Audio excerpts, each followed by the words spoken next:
নমস্কার, আপনাদের জন্য রইল দিনের সবথেকে চর্চিত 10টি সংবাদ। শুরুতেই হেডলাইন।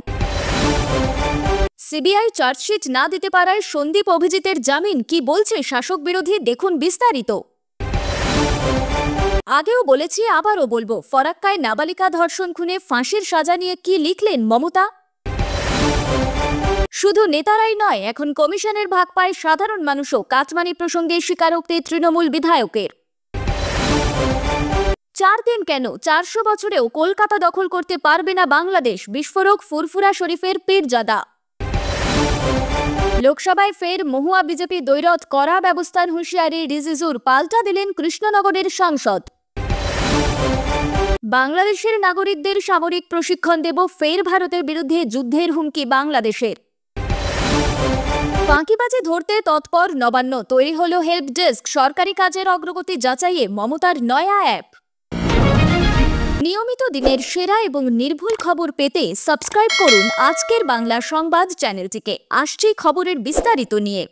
আরজিকর হাসপাতালে মহিলা চিকিৎসকের ধর্ষণ এবং খুনের মামলায় সাপ্লিমেন্টারি চার্জশিট দিতে পারেনি সিবিআই, ফলে জামিন পেয়ে গিয়েছেন আরজিকর মেডিকেল কলেজের প্রাক্তন অধ্যক্ষ সন্দীপ ঘোষ এবং টালা থানার প্রাক্তন ওসি অভিজিৎ মণ্ডল। চিকিৎসককে খুন এবং ধর্ষণের মামলায় প্রমাণ লোপাটের অভিযোগ ছিল এই দুজনের বিরুদ্ধে। 2000 টাকার বন্ডে একদিকে যখন সন্দীপ অভিজিৎ জামিন পেলেন, তার কিছুক্ষণের মধ্যেই ফরাক্কায় নাবালিকাকে ধর্ষণ ও খুনের ঘটনায় দোষীদের একজনের ফাঁসি আর অন্যজনের যাবজ্জীবন সাজা শুনিয়েছে আদালত। এখানে যেমন পুলিশি তদন্ত প্রশংসা করেছে, তেমনি অন্যদিকে সিবিআই তদন্ত নিয়ে প্রশ্ন উঠতে শুরু হয়ে গিয়েছে। যেমন মেয়র ফিরহাদ হাকিম বলছেন, সিবিআই আর কি, এতদিনে পুলিশি তদন্তে ছেলেটার ফাঁসি হয়ে যেত, সিবিআই আরও সময় লাগালো। অপরাজিতা বিল আসলে ক্রিমিনালগুলোর এসব করার সাহস হতো না। আমাদের রাষ্ট্রপতি মহিলা, আশা করেছিলাম তিনি রাজি হয়ে যাবেন। দুর্ভাগ্য এটাই, আমাদের এখানে রাজনীতি বেশি হয়। অন্যদিকে সন্দীপ অভিজিতের জামিনের ঘটনা নক্কারজনক বলেই মনে করছেন সিপিএম নেতা সুজন চক্রবর্তী। তার কথায়, আমরা আগেই বলেছিলাম যে দিল্লির বিজেপি আর আমাদের রাজ্যের সরকার খেলাটা বুঝে নিয়েছে, এটা স্পষ্ট হয়ে গেল। যারা মনে করেছিল যে তৃণমূলের এই অপরাধীদের বুঝি বিজেপি খানিকটা আটকাবে, সেটা ভুল প্রমাণ হলো, বরং বিজেপি এদের সাহায্য করবে। সুজন আরও বলেন, যে বাহিনী হাতরাস কাণ্ডে তদন্তে ধামাচাপা দিয়ে মোদীকে খুশি করেছিল, সিবিআই এর সেই বাহিনী অভয়াকাণ্ডের তদন্তে স্বভাবতই মমতাকে খুশি করল। বিজেপির সুকান্ত মজুমদার অবশ্য বিন্ধে ছাড়েননি পুলিশ প্রশাসনকে। তার কথায়, দুটো মামলায় গ্রেফতার করা হয়েছিল দুজনকে, স্বাভাবিকভাবেই খুন এবং ধর্ষণের যে মামলা তাতে জামিন পেয়েছে, একটাই পায়নি। আমি আগে থেকে বলে এসেছি, 5 দিন ধরে পুলিশ ঘটনাস্থলে যে তাণ্ডব নৃত্য করেছিল, তারপর কোনো প্রমাণ পাওয়া যাবে না সেটা নিশ্চিত ছিল। গরু ছাগলের মতো চারণভূমিতে ঘুরে বেরিয়েছে পুলিশ, এরপর আর কি করতে পারে সিবিআই? কুণাল ঘোষ বলছেন, মিডিয়া ট্রায়াল হয়ে গেল, এর মদতে এই হয়েছে ওই হয়েছে বলা হলো, এ প্রভাবশালী, পুলিশ খারাপ, প্রশাসন খারাপ, সব হয়ে গেল। শুধু যে ডাক্তাররা সরকারি জায়গায় কর্মবিরতি করে বেসরকারি জায়গায় গিয়ে চিকিৎসা দিলেন, কোটি কোটি টাকা স্বাস্থ্যসাথী দিয়ে নার্সিংহোমে ভরালেন, নিজেদের পকেট ভরলেন, সেই অসাধু ডাক্তার চক্রের এখনো কোনো বিচার হলো না। অনেক শুনেছিলাম সিবিআই পেয়েছে তদন্তের ভার, এবার কি হলো? সপ্তাহখানেক আগে রাজ্য পুলিশ ও আমাদের বিচার ব্যবস্থা জয়নগরের নাবালিকা ধর্ষণ খুনের ঘটনায় 62 দিনের মাথায় ফাঁসির নির্দেশকে নিশ্চিত করেছিল। আজ ফরাক্কায় 13ই অক্টোবর হওয়া অপর এক নাবালিকাকে ধর্ষণ ও খুনের ঘটনায় অভিযুক্ত দুজনের মধ্যে একজনের মৃত্যুদণ্ড হয়েছে, অপর অভিযুক্তের যাবজ্জীবন হয়েছে। আমি আগেও বলেছি, আবারও বলবো, প্রতিটি ধর্ষকের কঠোরতম শাস্তি হওয়া দরকার, সেটা হলো ফাঁসি। সমাজের সকলের এ নিয়ে ঐক্যবদ্ধ হওয়া দরকার, এই ঘৃণ্য সামাজিক ব্যাধি যাতে দূর হয়। আমি বিশ্বাস করি দ্রুত সময় ধরে ট্রায়াল ও শাস্তি একটা বার্তা দেয় যে এই ধরনের অপরাধকে মানা হবে না, লিখেছেন বাংলার মুখ্যমন্ত্রী। আমি রাজ্য পুলিশকে অভিনন্দন জানাচ্ছি। এই বিচার প্রক্রিয়ার মধ্যে যারা যুক্ত ছিলেন তাঁদেরও, নির্যাতিতার পরিবারের পাশে আমি থাকছি, সমাজ মাধ্যমে লিখেছেন মমতা বন্দ্যোপাধ্যায়, বাংলার মুখ্যমন্ত্রী। জয়নগরের পর এবার ফরাক্কা। তদন্ত শেষ করে দ্রুত, অর্থাৎ প্রায় 2 মাসের, অর্থাৎ 61 দিনের মধ্যেই এই ঘটনায় মূল 2 অভিযুক্তকে দোষী সাব্যস্ত করে কঠোরতম সাজা শোনালো আদালত। ফরাক্কায় নাবালিকার খুন ও ধর্ষণের ঘটনায় মূল দোষী 35 বছর বয়সী দীনবন্ধু হালদারকে ফাঁসির সাজা শোনায় আদালত। একই সঙ্গে এই পৈশাচিক অপরাধে দীনবন্ধুর সঙ্গী 23 বছরের শুভজিৎ হালদারকেও যাবজ্জীবন কারাবাসেই কাটাতে হবে। পুজো উপলক্ষে ফরাক্কায় মামার বাড়ি এসেছিল ওই কিশোরী। দশমীর সকালে মেয়েটি অন্য বন্ধুদের সঙ্গে খেলছিল, তখনই তাকে ডেকে নিয়ে যাওয়া হয়েছিল। রাজ্য পুলিশের তরফে একটি সাংবাদিক সম্মেলন করে এডিজি দক্ষিণবঙ্গ সুপ্রতিম সরকার তিনি জানিয়েছেন, মূল দুই অপরাধী এই ঘটনা ধামাচাপা দেওয়ার চেষ্টা করলেও তাতে লাভ হয়নি। তারা যে নাবালিকাকে সঙ্গে নিয়ে ওই ঘরে ঢুকেছিল সেটা স্থানীয় এক মহিলা দেখে ফেলেন। পরবর্তীতে পুলিশের তদন্তে গোটা ঘটনা পরিষ্কার হয়ে যায়। অন্যদিকে ময়না তদন্তের রিপোর্টে জানা যায় ওই নাবালিকার উপর পৈশাচিক অত্যাচার করা হয়েছিল। মেঝে মাথা থেঁতলে খুন করা হয়েছিল মেয়েটিকে, যে কারণে তার গলার হাড় ভেঙে যায়। এমনকি মৃত্যুর পরও নাবালিকার মৃতদেহের সঙ্গে যৌন সম্পর্ক স্থাপন করা হয়। পুলিশের তরফেও বিষয়টি জানানো হয়েছে। তবে কঠোরতম শাস্তি অভিযুক্তের, একজনের ফাঁসি আর অপরজনের যাবজ্জীবন কারাবাস। মুখ্যমন্ত্রী মমতা বন্দ্যোপাধ্যায় পুলিশকে এই ঘটনায় অভিনন্দন জানিয়েছেন। তিনি লিখেছেন, আমি রাজ্য পুলিশকে অভিনন্দন জানাচ্ছি। তৃণমূল কংগ্রেসের ক্যানিং পূর্বের বিধায়ক শওকত মোল্লা এবার কাটমানি সংক্রান্ত একটি বিস্ফোরক স্বীকারোক্তি করেছেন। তিনি দাবি করেছেন যে আগে ঠিকাদারদের থেকে কমিশন শুধুমাত্র নেতারা তুলতেন, কিন্তু বর্তমানে এই কমিশনের ভাগ সাধারণ মানুষেরও পকেটে যাচ্ছে। এদিকে শওকত মোল্লার এই বক্তব্যটি একটি বিতর্ক সৃষ্টি করেছে, যা রাজনৈতিক মহলে নতুন করে আলোচনার সৃষ্টি করছে। তিনি বলেন, কম্বল বিতরণ কর্মসূচিতে খরচ করার জন্য কমিশনের টাকা ব্যবহার করা হয়। তার এই মন্তব্যের মাধ্যমে তিনি প্রকাশ করেছেন যে সরকারি প্রকল্পগুলির সঙ্গে জড়িত অনেক কার্যক্রমে কাটমানি এবং কমিশন প্রথা রীতি হয়ে দাঁড়িয়েছে। এটা নতুন নয় যে বিভিন্ন সরকারি প্রকল্পের মাধ্যমে কাটমানি নেওয়ার অভিযোগ শোনা যায়। তবে শওকত মোল্লার এই সরাসরি স্বীকারোক্তি রাজনীতি ও প্রশাসনের মধ্যে এক নতুন বিতর্কের জন্ম দিয়েছে। রাজনৈতিক শিবিরের অনেকেই তার এই মন্তব্যকে নিয়ে সরব হয়েছেন, তবে কিছু নেতা আবার এই মন্তব্যের পক্ষে বক্তব্য রেখেছেন।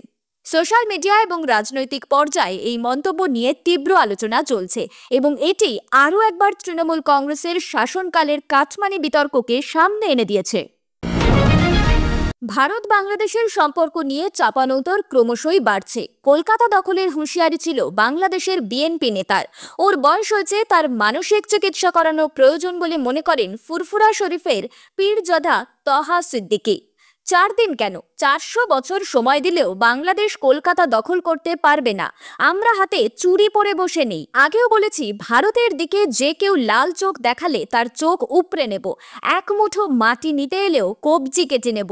বিস্ফোরক ফুরফুরা শরীফের পীরজাদা তোহা সিদ্দিকী। তিনি আরো বলেন, বাংলাদেশের সেই মানুষদের বলবো, বাংলাদেশের মানুষের রুজি রুটির কিভাবে ব্যবস্থা করা যায় সেদিকে লক্ষ্য রাখুন। বাংলাদেশে কিভাবে শান্তি ফিরে আসবে, হিন্দু মুসলমান তারা কিভাবে একসঙ্গে মিলেমিশে থাকবে সেদিকে খেয়াল করুন।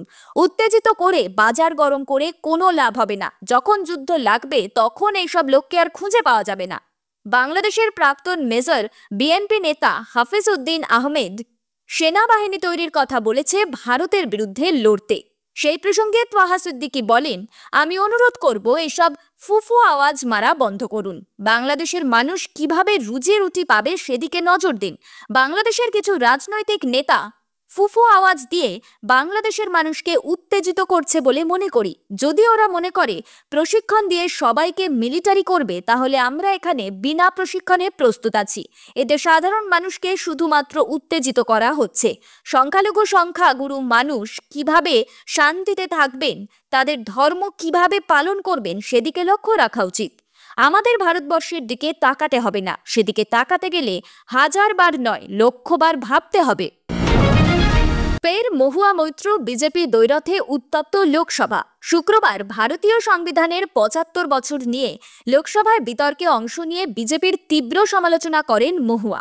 তিনি জানান, বিজেপির সমস্ত সাংবিধানিক প্রতিষ্ঠানকে নষ্ট করতে চাইছে। প্রতিবাদী কণ্ঠকেও তারা স্তব্ধ করে দিতে চায়। এই প্রসঙ্গেই 2014 সালে বিশেষ সিবিআই আদালতের বিচারক ব্রিজভূষণ লোয়ার রহস্যজনক মৃত্যুর কথা উল্লেখ করেন মহুয়া। ইঙ্গিতপূর্ণভাবে তিনি বলেন, সময়ের আগেই চলে যেতে হয়েছে বিচারপতি লোয়াকে। উল্লেখ্য, এই ব্রিজভূষণ লোয়ার এজলাসেই চলছিল সোহরাবুদ্দিন শেখ ভুয়ো সংঘর্ষ মামলা, যেখানে অমিত শাহ অভিযুক্ত ছিলেন। পাশাপাশি প্রাক্তন প্রধান বিচারপতি DY চন্দ্রচূড়ের বাড়িতে গণেশ পুজোয় প্রধানমন্ত্রীর যাওয়া নিয়েও প্রশ্ন তোলেন মহুয়া। এরপরই ক্ষিপ্ত হয়ে ওঠে ট্রেজারি বেঞ্চ। সরব হন বিজেপি সাংসদ নিশিকান্ত দুবে। দুবার লোকসভা মুলতুবি করে দেওয়া হয়। বিজেপি সাংসদরা সম্মিলিতভাবে অভিযোগ করতে থাকেন, সুপ্রিম কোর্ট সব অভিযোগ খারিজ করে দেওয়ার পরেও কেন বিচারপতি লোয়ার মৃত্যুর প্রসঙ্গ সংসদে টেনে আনলেন মহুয়া।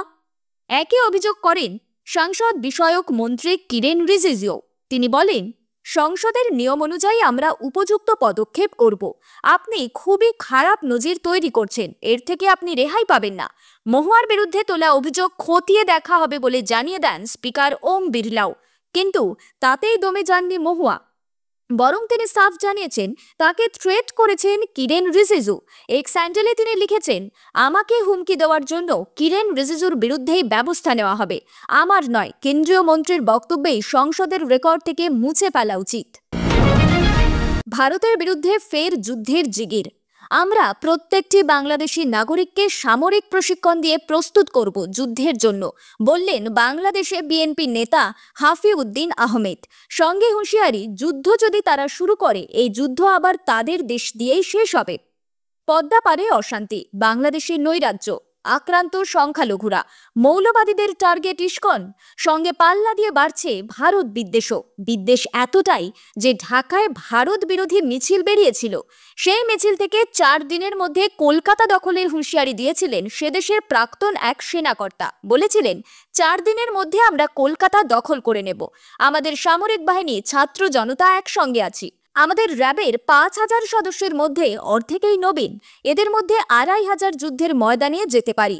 এর সঙ্গে 30 লাখ ছাত্র জনতা যদি যোগ হয়, তাহলে ভারত তো দূরের কথা, আমেরিকাও আমাদের সামনে টিকবে না। এবার একই সুর শোনা গেল বিএনপি নেতার গলায়ও। প্রাক্তন বিএসএফ কর্তা সমীর মিত্রের কটাক্ষ, ফাঁকা জিনিসের আওয়াজ বলে কথা আছে। তিনি বলেন, যুদ্ধ যদি হয়, আমরা আমাদের দেশের মধ্যেই ওদের শেষ করব। আমরা আগ্রাসনে বিশ্বাস করি না। যদি বাধ্য করে যুদ্ধ করতে পারে, সেই যুদ্ধ কিন্তু শেষ হবে ঢাকায় গিয়ে, আর কোথাও নয়। এদিকে বাংলাদেশে বর্তমান পরিস্থিতিতে এদেশের জঙ্গি অনুপ্রবেশের আশঙ্কা বাড়ছে। বাংলাদেশ সীমান্তে একটি বড় অংশই পশ্চিমবঙ্গে। কেন্দ্র রাজ্য টানাপোড়েনের মধ্যেই প্রহরা ও নজরদারি বাড়ছে সীমান্তে। উত্তর 24 পরগনায় বাংলাদেশের সঙ্গে স্থল সীমা 150 কিলোমিটার, তার মধ্যে 50 কিলোমিটার সীমান্তে নেই কাঁটাতার। নদিয়ায় 216 কিলোমিটার সীমান্তের 21 কিলোমিটার কার্যত অরক্ষিত। গত কয়েক বছর ধরে মুখ্যমন্ত্রী একাধিক প্রশাসনিক বৈঠকে উষ্মা প্রকাশ করেছিলেন সরকারি কাজের নজরদারির অভাব নিয়ে। কাজ শুরু হলে মাঝপথে তা থমকে যাওয়া, সে ব্যাপারে সরকারকে অবগত না করা নিয়ে ক্ষোভ গোপন করেননি মুখ্যমন্ত্রী মমতা বন্দ্যোপাধ্যায়। প্রশাসনিক মহলের অনেকের বক্তব্য, বারবার বলেও আধিকারিক এবং আমলাদের একাংশকে সোজা করতে পারছিল না নবান্ন। এবার তাই ডিজিটাল পদ্ধতিতে কেন্দ্রীয়ভাবে নজরদারির প্রক্রিয়া শুরু করতে চাইছে নবান্ন। উল্লেখ্য, বিভিন্ন খাদ্য প্রস্তুতকারী সংস্থা, ওষুধ কোম্পানি, প্রসাধনী বা বিভিন্ন দ্রব্যের সংস্থার বিপণন বিভাগের কর্মীদের জন্য সংশ্লিষ্ট সংস্থা অ্যাপ রাখে, যাতে তারা ঘরে বসে বাজার ঘোরার রিপোর্ট না দিতে পারেন। সেখানেও থাকে জিও ট্যাগিং এর বন্দোবস্ত। খানিকটা সেই ধাঁচেই সরকারি কাজের নজরদারির প্রক্রিয়া শুরু করতে চলেছে রাজ্য সরকার। দফতরের ঠান্ডা ঘরে বসে সরকারি কাজের অগ্রগতি সংক্রান্ত রিপোর্ট জমা দিতে পারবেন না আধিকারিকরা। সশরীরে তাদের যেতে হবে মাঠে ময়দানে। ফাঁকিবাজি ধরতে নতুন অ্যাপ আনছে রাজ্য সরকার। এই মর্মে বিজ্ঞপ্তিও জারি করেছে অর্থ দপ্তর। সেই বিজ্ঞপ্তির ভিত্তিতে নবান্ন ইতিমধ্যেই একটি হেল্প ডেস্কও তৈরি করেছে। মোদ্দা কথা, সরকার আর আধিকারিকদের কাছে কাজের অগ্রগতি সংক্রান্ত রিপোর্ট চাইবে না। আধিকারিকদের সক্রিয় হয়ে সেই কাজ করতে হবে। গোটাটাই হবে ডিজিটাল পদ্ধতিতে। ধরা যাক, কোনো একটি রাস্তা নির্মাণের কাজ চলছে। আধিকারিকদের নির্দিষ্ট সময় অন্তর জানাতে হবে কোনো সমস্যা রয়েছে কিনা, থাকলে তা কেমন, সাধারণ সমস্যা নাকি জটিল। একইভাবে বিদ্যুৎ, পরিচ্ছন্নতা, পানীয় জল সহ জনজীবনের প্রাত্যহিক বিষয়গুলিও থাকছে। দফতর ভিত্তিক ক্ষেত্র আলাদা করে দেওয়া থাকবে অ্যাপে। সেই অনুযায়ী তথ্য দিতে হবে আধিকারিকদের। আজকের মতন খবর এই পর্যন্তই। ধন্যবাদ।